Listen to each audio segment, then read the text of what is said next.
Hola! Toleleje, toleleje. Kunin at basahin. Kunin at basahin. Ako po si Kuya Sam Pagaduan, ang inyong kasama sa ating lumalim at mamunga Daily Gospel Reflection. Ngayon ay December 5, 2025. Ang mabuting balita ng Panginoon ayon kay San Mateo, chapter 9, verse 27 to 31. Noong panahong iyon, pag-alis ni Jesus sa lugar na iyon, sinundan siya ng 2 lalaking bulag. Sumisigaw sila na ang wika, "Anak ni David, mahabag kayo sa amin." Pagpasok ni Jesus sa bahay, lumapit sa kanya ang mga bulag. Tinanong sila ni Jesus, "Naniniwala ba kayo na magagawa ko ito?" "Opo, Panginoon," sagot nila. At hinipo niya ang kanilang mga mata at sinabi, "Mangyari sa inyo ang ayon sa inyong paniniwala." At nakakita na sila. Mahigpit na pinagbilinan sa kanila ni Jesus na huwag sasabihin ito kanino man. Ngunit nang sila'y nakaalis, ibinalita nila sa buong lupain yung ginawa sa kanila ni Jesus. Ang mabuting balita ng Panginoon. Pinupuri ka namin, Panginoong Hesukristo. Happy Friday po sa inyong lahat. Sa gospel natin ngayon, merong 2 bulag na lumapit kay Jesus. Hulaan ninyo, paano kaya nila nakita? Paano sila nakalapit kay Jesus? Ay, sorry, hindi nila pala nakita si Jesus. Kundi bagkus, narinig nila si Jesus. At dahil doon, naniwala siya. Nagets po ninyo? Oo nga bulag nga po. Kaya po hindi nila nakita si Jesus. Pero narinig nila siya. Tinawag nila si Jesus. Anong sabi nila kay Jesus? "Anak ni David, maawa ka sa amin." Ito pong anak ni David, maawa ka sa amin. Ito ay isang pagpapahayag ng tiwala. Hindi nila hinihingi ang kahit na ano pang paliwanag. Hindi nila tinatanong kung kaya ba. Hindi nila tinatanong kung paano. Basta yung 2 bulag, naniwala. Kaya pagpasok sa bahay, tinanong sila ni Jesus. Anong tanong ni Jesus? "Naniniwala ba kayong kaya kong gawin ito?" At sumagot sila, "Opo, Panginoon." At dahil sa kanilang pananampalataya, alam mo, yung 2 bulag, nakakita. Sa buhay natin, para din tayo yung 2 bulag. Lalo na kapag meron tayong pinagdadaanan. Di ba pagka may problema tayo, ang tingin natin sa buhay parang very blurred. Hindi mo makita kung paano maayos yung nasira yung relasyon na magkaibigan.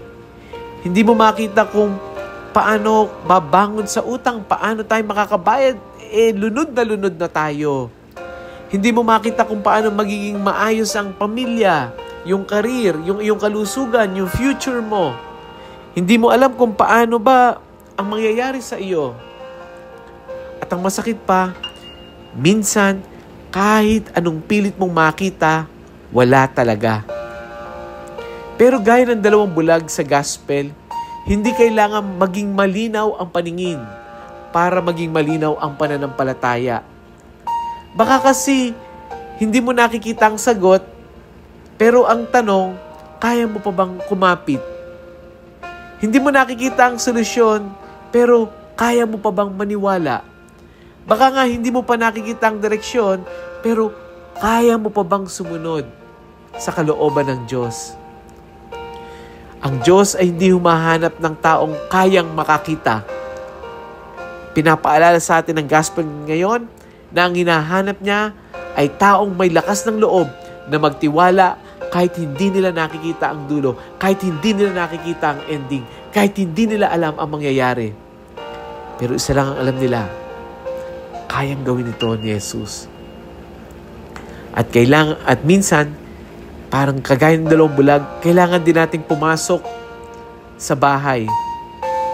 Ibig sabihin, kailangan din natin pumasok sa katahimikan, magtapat kay Jesus at payagang hipuin niya ang mga bahagi ng ating buhay na kung saan bulag tayo. Kaya ngayong araw na ito,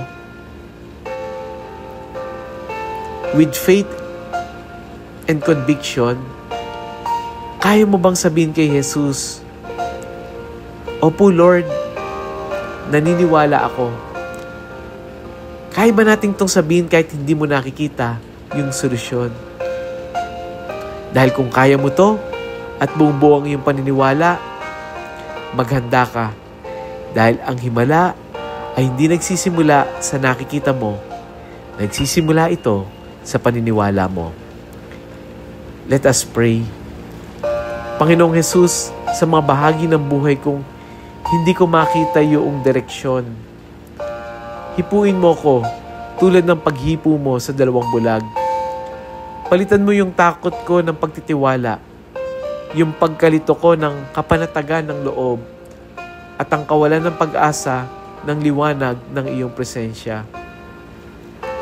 Turuan mo akong sumagot ng, Yes, Lord, kahit sa mga sandaling mahirap maniwala.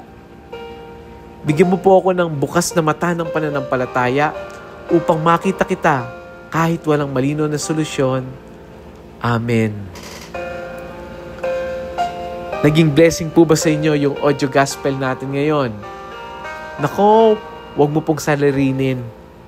Malay mo, meron tayong mga kaibigan, mga ka-group chat sa GC, mga kapamilya, mga katrabaho na bulag din, naghihintay ng liwanag. At nawa ikaw yung maging instrumento ng liwanag sa pamamagitan ng pag-share ng audio gospel na ito. Feel free to share. Ipagmalaki natin ang kabutihan ng Diyos. Muli, ako po si Kuya Sam Pagaduan. Lagi nag-aanyaya, halina, tayo ay lumalim at mamunga. Lumalim tayo sa pananampalataya at mamunga na mabubuting gawa. God bless us all.